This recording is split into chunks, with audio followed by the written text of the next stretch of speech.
Vamos abrir a palavra de Deus para a nossa meditação nessa noite, em Atos dos Apóstolos, capítulo de número 2, versículo 37 ao 41.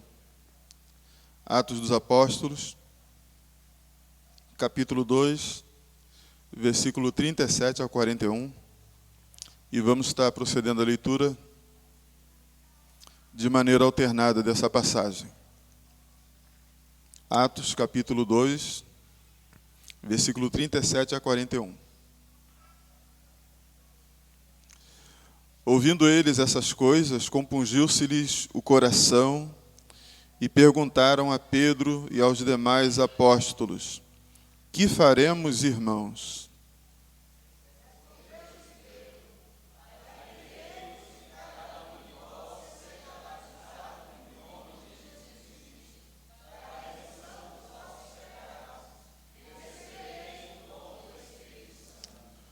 Pois para vós outros é a promessa, para vossos filhos e para todos os que ainda estão longe, isto é, para quantos o Senhor nosso Deus chamar.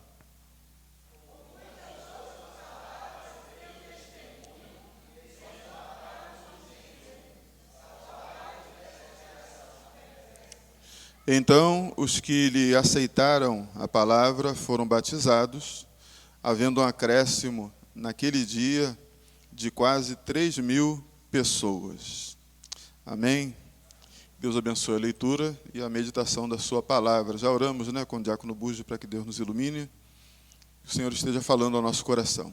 Irmãos, depois que Jesus ressuscitou e apareceu aos apóstolos, os apóstolos ainda tiveram medo de se apresentarem, de andarem pelas praças, pelas ruas, por causa das ameaças dos judeus. E as ameaças ali era algo sério mesmo.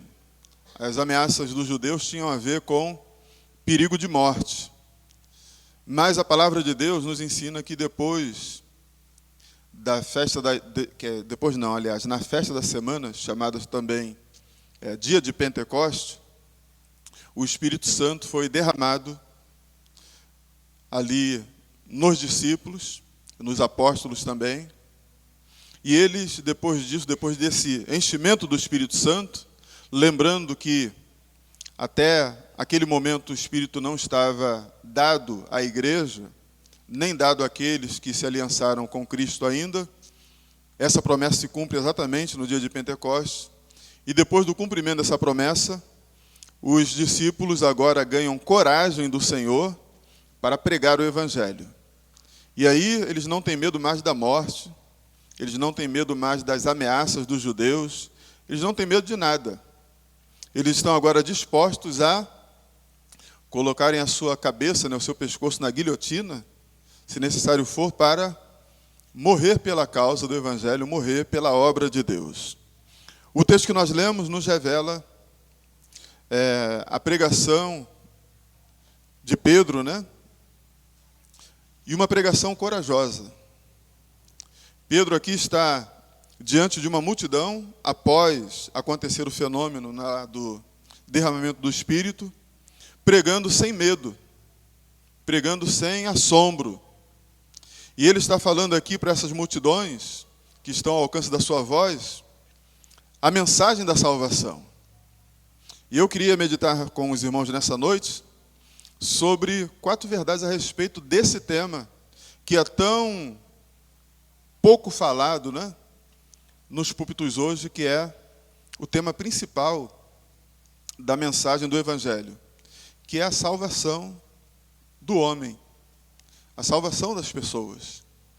Muitos púlpitos hoje têm falado de doutrinas humanas, muitos púlpitos hoje, por incrível que pareça também, têm falado muito sobre dogmas, de igrejas, e nós muitas vezes nos esquecemos que a única mensagem que deveria estar nos nossos lábios é a mensagem da salvação. A mensagem de como se aliançar com Deus por meio do nosso Senhor e Salvador Jesus Cristo. O Evangelho tem a ver com isso. O Evangelho não tem a ver com pregar sobre predestinação e livre-arbítrio. O Evangelho não tem a ver com pregar se o batismo é por aspersão, por imersão ou por efusão. O Evangelho tem a ver com pregar a salvação que somente pode ser recebida por meio de Cristo, da aceitação do senhorio e de Jesus como Senhor e Salvador da sua vida. Isso que tem a ver com o Evangelho. As demais coisas a gente prega se for necessário, né? Mas nós deveremos pregar somente sobre o ponto central do Evangelho, que é a salvação em Cristo Jesus. E Pedro aqui, nessa perícope que nós lemos, está fazendo exatamente isso. Então eu queria meditar com os irmãos de maneira breve sobre 4 verdades a respeito da salvação que nós devemos ter gravada no nosso coração.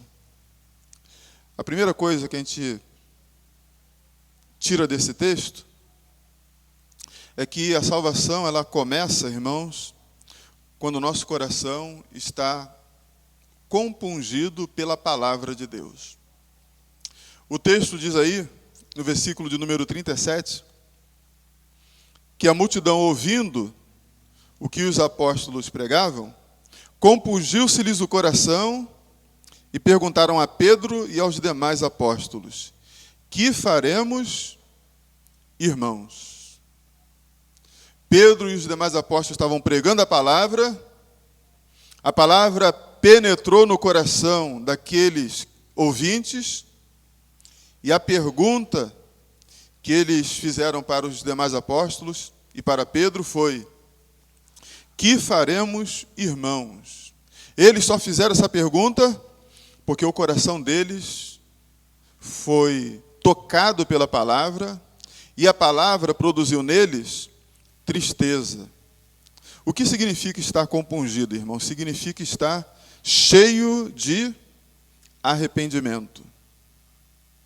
E essas pessoas aqui, que foram tocadas pela palavra, estavam com seu coração cheio de arrependimento. Existe um arrependimento que é pontual, né? E existe aquele arrependimento que nós temos que ter todas as vezes que pecamos contra Deus. O arrependimento pontual é aquele que nós sentimos quando Deus nos chama para se aliançar com Ele. E era esse arrependimento que essa multidão aqui sentiu. Esse arrependimento causado pela palavra.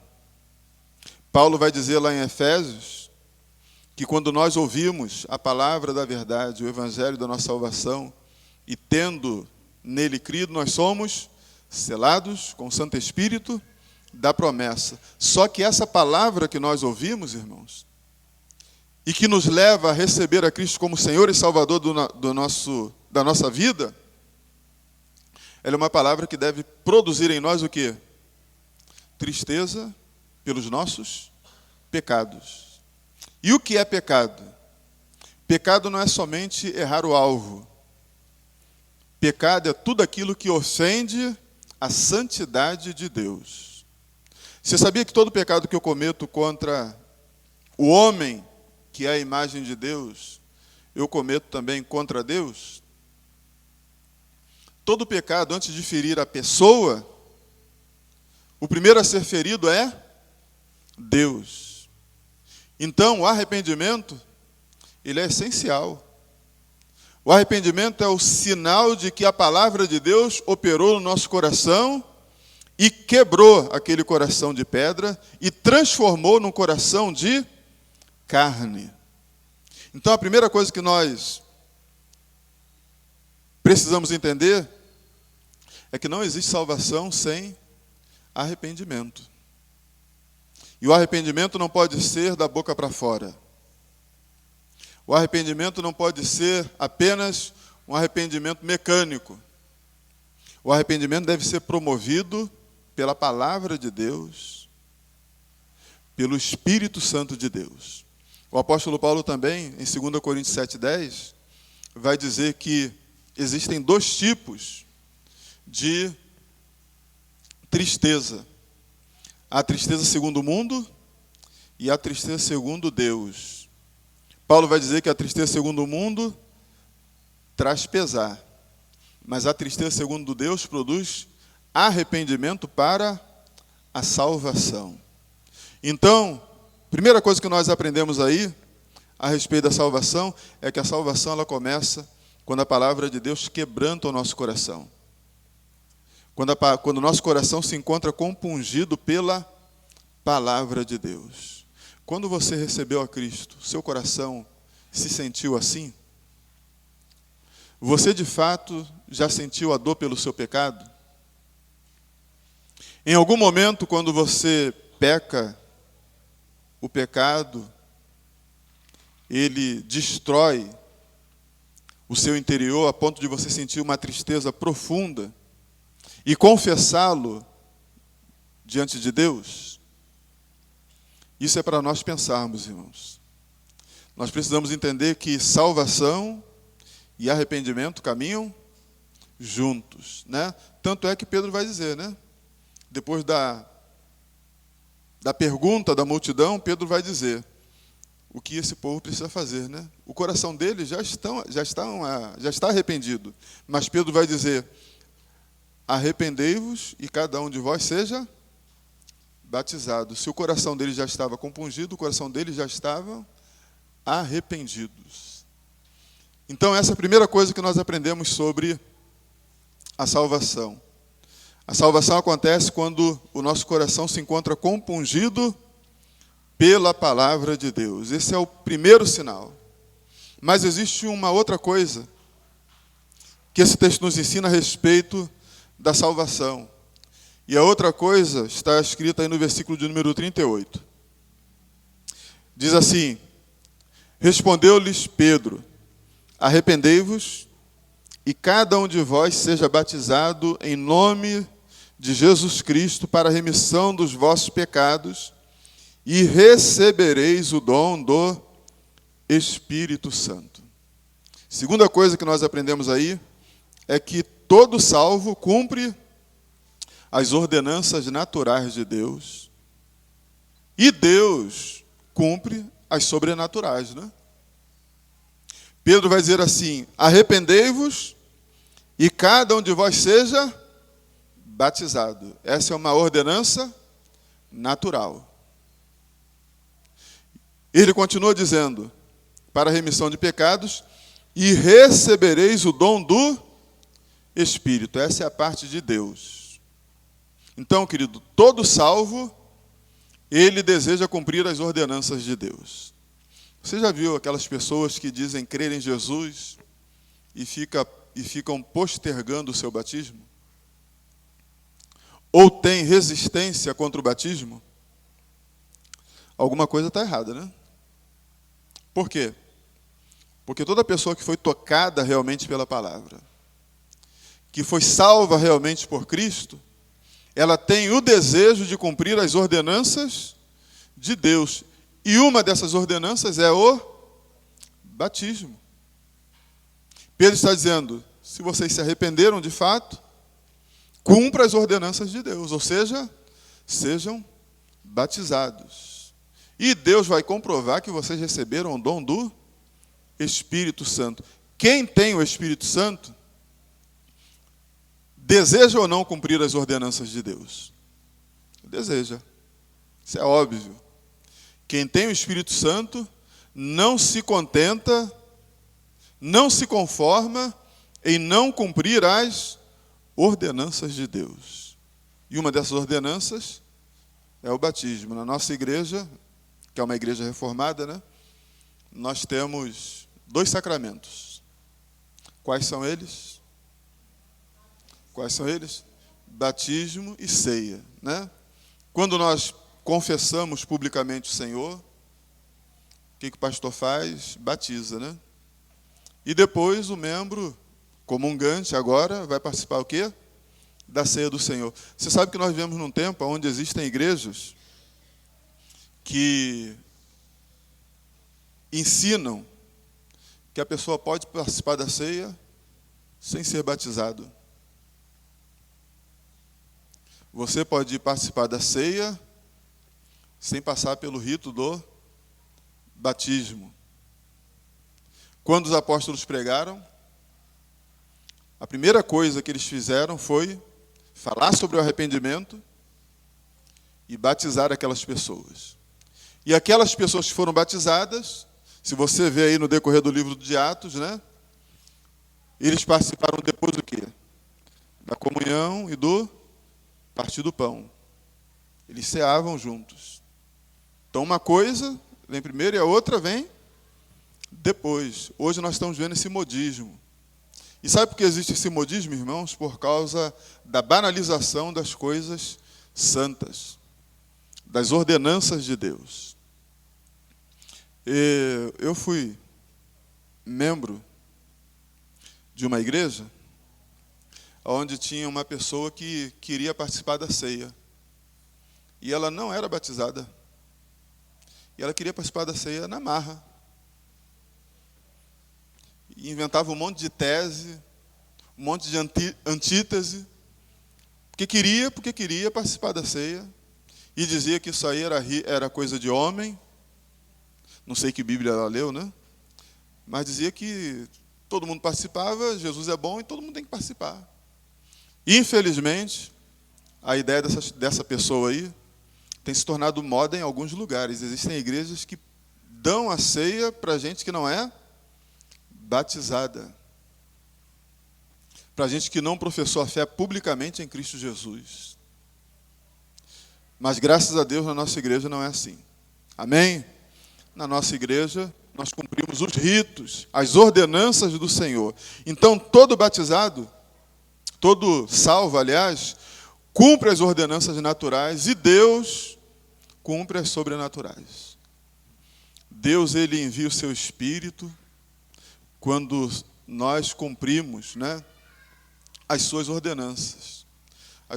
A ordenança principal de crer em Jesus para ter o seu Espírito e as outras ordenanças que testemunham que nós realmente fomos transformados pelo Espírito de Deus. Mas existe um terceiro ensinamento nessa passagem, que aparece aí no versículo de número 39, também a respeito da salvação. O versículo 39 diz assim: pois para vós outros é a promessa, para vossos filhos e para todos os que ainda estão longe, isto é, para quantos o Senhor nosso Deus chamar. A salvação, irmãos, é um chamado de Deus. A salvação é um chamado de Deus. Nós só estamos aqui porque um dia Deus nos chamou pela sua palavra. Você só está aqui porque um dia você foi atraído e chamado pela palavra de Deus. E essa palavra, ela atrai todo tipo de pessoa. Pedro vai dizer assim: pois para vós outros é a promessa. Ou seja, para aquele grupo de judeus que ele estava pregando ali. Para vossos filhos. Interessante que ele fala de batismo e fala de filhos. E ele não diz que idade são os filhos que são chamados. Mas ele diz: a promessa é para vossos filhos.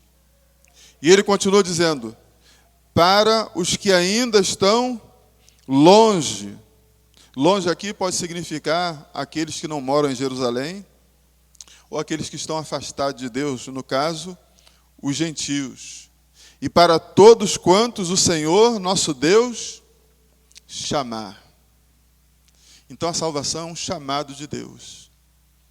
Nós só estamos aqui porque nós participamos desse chamado.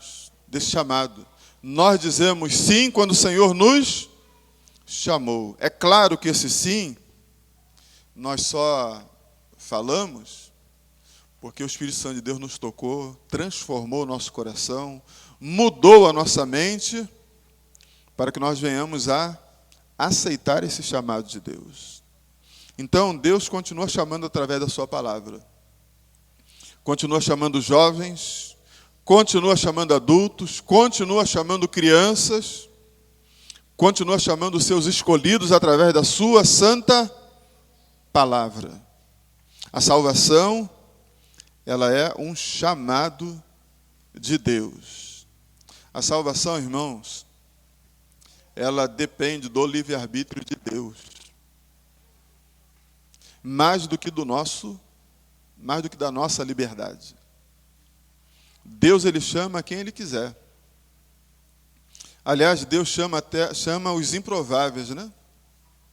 A palavra de Deus diz que Deus escolheu as coisas loucas do mundo para confundir as sábias. Quem são as coisas loucas do mundo? Nós. Você faz parte das coisas loucas do mundo. Deus nos escolheu para nós fazermos parte da sua igreja, do seu time. A salvação é um chamado de Deus. Louvado seja o nome do Senhor, porque nós fomos chamados e Deus nos colocou nesse grupo chamado igreja. Amém, amados? Mas o texto continua nos ensinando algo muito interessante aqui, irmãos. No versículo de número 40. O texto diz assim: com muitas outras palavras, deu testemunho e exortava-os, dizendo: salvai-vos desta geração perversa. Quarta coisa que nós aprendemos sobre a salvação, e muito importante, é que a salvação não é uma salvação somente do inferno e do lago de fogo. A salvação que Cristo proporciona para nós não é somente uma salvação que está relacionada à morte espiritual ou à segunda morte, que a Bíblia chama de lago de fogo. A salvação que Cristo promove para nós é a salvação também da influência desse mundo. É a salvação da influência mundana. Pedro vai dizer assim: salvai-vos desta geração perversa. Que geração perversa é essa? Que a gente precisa ser salvo. A geração perversa é a geração que tem princípios que vão contra a palavra de Deus. Esse mundo está assim, né? Cheio de gente que propaga, cheio de gente que ensina, cheio de gente que faz apologia de doutrinas e de ideologias que vão contra a palavra de Deus. E Pedro está dizendo, já naquele tempo: salvai-vos desta geração perversa.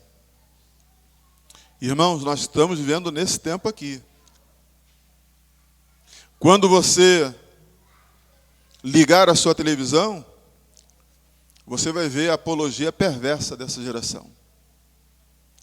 Você vai ouvir os ensinamentos perversos dessa geração. E, lamentavelmente, muitas pessoas que se dizem crentes, que se dizem filhas de Deus e filhos de Deus, se encantam e se enamoram dessa geração perversa. O apóstolo João vai dizer assim: não ameis o mundo, nem as coisas que há no mundo. Pois quem ama o mundo, o amor do Pai não está nele. Que mundo é esse? É o mundo do planeta? Não. Que mundo é esse? É o mundo das ideologias e das propostas que vão contra a palavra de Deus. É o mundo cujo doutrinador é Satanás e cujos alunos são os membros dessa geração perversa. Pedro está dizendo: vocês precisam se salvar disso. Vocês precisam se salvar do que tem sido ensinado aí. Nós sempre falamos aqui, né, que hoje as faculdades se tornaram o quê? Um curral aonde é ensinado tudo aquilo que é contrário à palavra de Deus por alguns mestres. Não é verdade? Então, muitas vezes, crentes entram para as universidades, para as faculdades, e são contaminados com os ensinos desta geração perversa. Ao invés de serem salvos dela, se enamoram dela. Então Pedro está falando aqui, irmãos, de salvação não somente da alma, mas salvação da mente, do intelecto. O crente, ele tem a mente de Cristo. Mas se ele dá brecha para Satanás e para os seus representantes, ele vai se enamorar e vai encher a sua mente com os ensinos desta geração perversa. Então, outra coisa que nós aprendemos sobre a salvação que Pedro propõe aqui é isso, né? Pedro está falando de salvação da alma do inferno, do lago de fogo, mas ele também está falando de outro tipo de salvação. Está falando de uma salvação cujos salvos não se deixam influenciar pelos ensinamentos desta geração perversa. O texto termina dizendo que aquelas pessoas deram ouvidos à mensagem que os apóstolos pregaram.